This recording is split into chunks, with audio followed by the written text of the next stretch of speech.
देखिए बच्चों, question number 5 करते हैं। बहुत आसान है, थोड़ा calculative. Consider the reaction P2Q shown below. देखिए P में दिया हुआ है एनिलीन, और एनिलीन में NaNO2 प्लस HCl का रिएक्शन करवाते हैं तो आपको पता है क्या हो जाता है, डाइजोटाइजेशन होता है, ये N2 प्लस बनाएगा।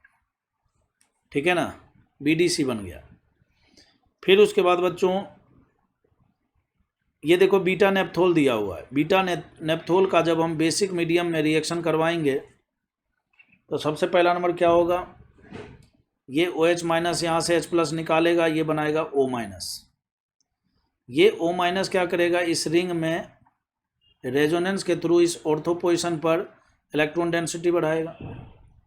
फिर यहाँ से क्या होगा, इस N2 पर अटैक होगा और कपलिंग रिएक्शन होगा, जैसा कि आपको मालूम भी है।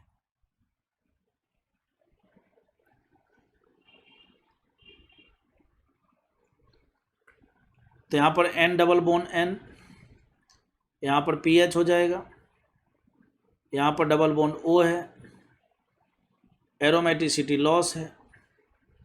बाद में ये टोटोमेराइज करके, है ना, बाद में ये टोटोमेराइज करके ये फाइनली OH में कन्वर्ट हो जाएगा। मीडियम बेसिक है ही, आपको पता है बेसिक मीडियम में टोटोमेरिज्म आराम से हो जाता है। तो ये OH में कन्वर्ट हो गया, N double bond N, PH, यहाँ डबल बोन, ये हो गया। फिर उसके बाद यहाँ पर लास्ट में बच्चों ये एक्वस एसिड इसलिए दिया हुआ है ताकि आप इस O माइनस को OH में कन्वर्ट कर सको। ठीक है ना, इसके लिए कोई दिक्कत की बात नहीं। खैर जो भी हो, अब क्वेश्चन हम पढ़ते हैं, क्योंकि हमें अब P भी मालूम है, Q भी मालूम है।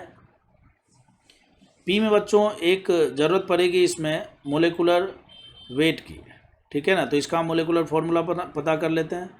मोलेकुलर फॉर्मूला है इसका बच्चों 6 कार्बन 1 नाइट्रोजन, हाइड्रोजन कितना, 6 कार्बन 1 नाइट्रोजन, हाइड्रोजन यहाँ पर 5 और 2 7।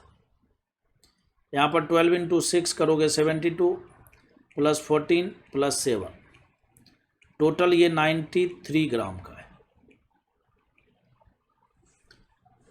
Molecular wait. ठीक है ना, और इसमें हम पता कर लेते हैं बच्चों, यहाँ पर देखो 6 कार्बन तो यहाँ पर है, 6 कार्बन, इसमें देखो 6 में से ये 2 काउंट हो गया है।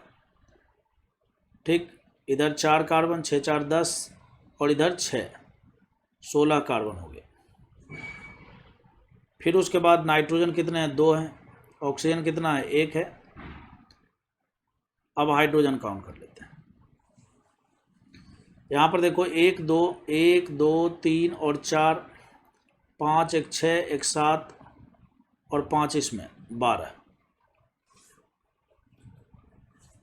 तो 16 × 12 करेंगे तो 192 आएगा। प्लस का 2 नाइट्रोजन है 28, प्लस का ऑक्सीजन है 16, प्लस का 12, 28 12 40, 40 और 16 56 और 56, और ये आएगा 248।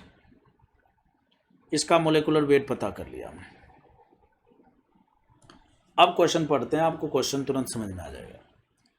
Consider the reaction sequence P2Q shown below, the overall yield of the major product Q from P is 75%। कहता है ये जो आपको मिल रहा है ना, ठीक है, कपलिंग प्रोडक्ट जो मिल रहा है आपको, ठीक है, डाई के रूप में मिलता है ये, तो कहता है इसका जो अमाउंट है, परसेंटेज यील्ड जो है वो 75% ही है, 75% ही है, ये 75% ही आपको मिल रहा है।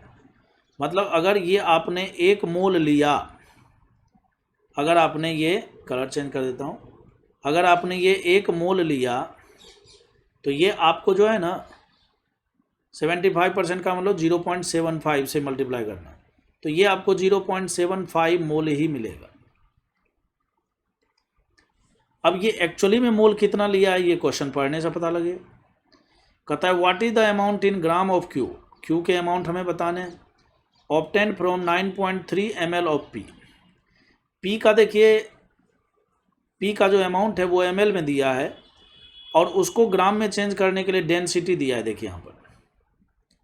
तो आपको पता है बच्चों, वॉल्यूम इंटू डेंसिटी करेंगे तो क्या होगा, ग्राम मिल जाएगा।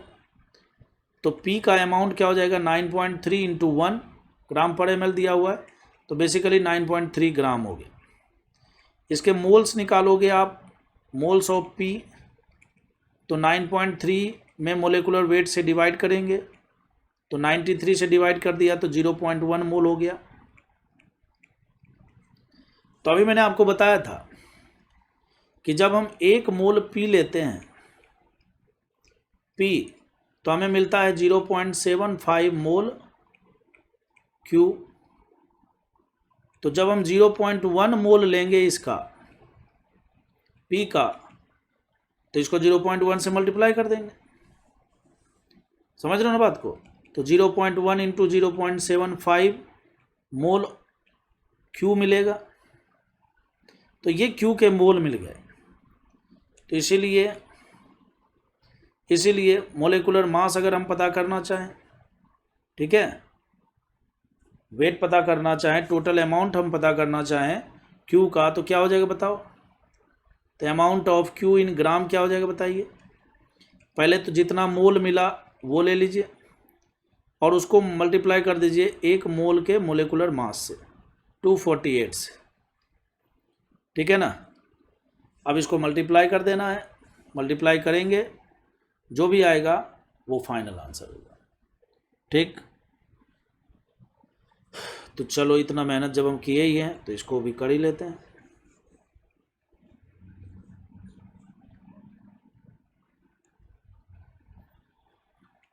टू 48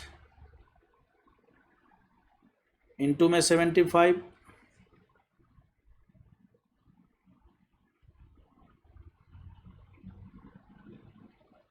वैसे ये काम आपको करना चाहिए और ज़रूर करना बिना देखे।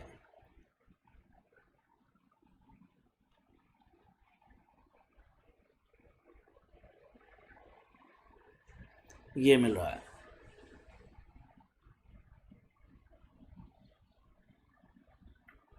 0.00618। अब यहाँ पर देखो डेसिमल कितने आएंगे बच्चों, 3 आएंगे, तो यहाँ पर आएगा कुल मिलाकर 18.6 ग्राम इसका आंसर होगा। तो यही इसका करेक्ट आंसर है। तो क्या मैं उम्मीद करता हूँ आपको समझ में आ रहा है, ठीक है।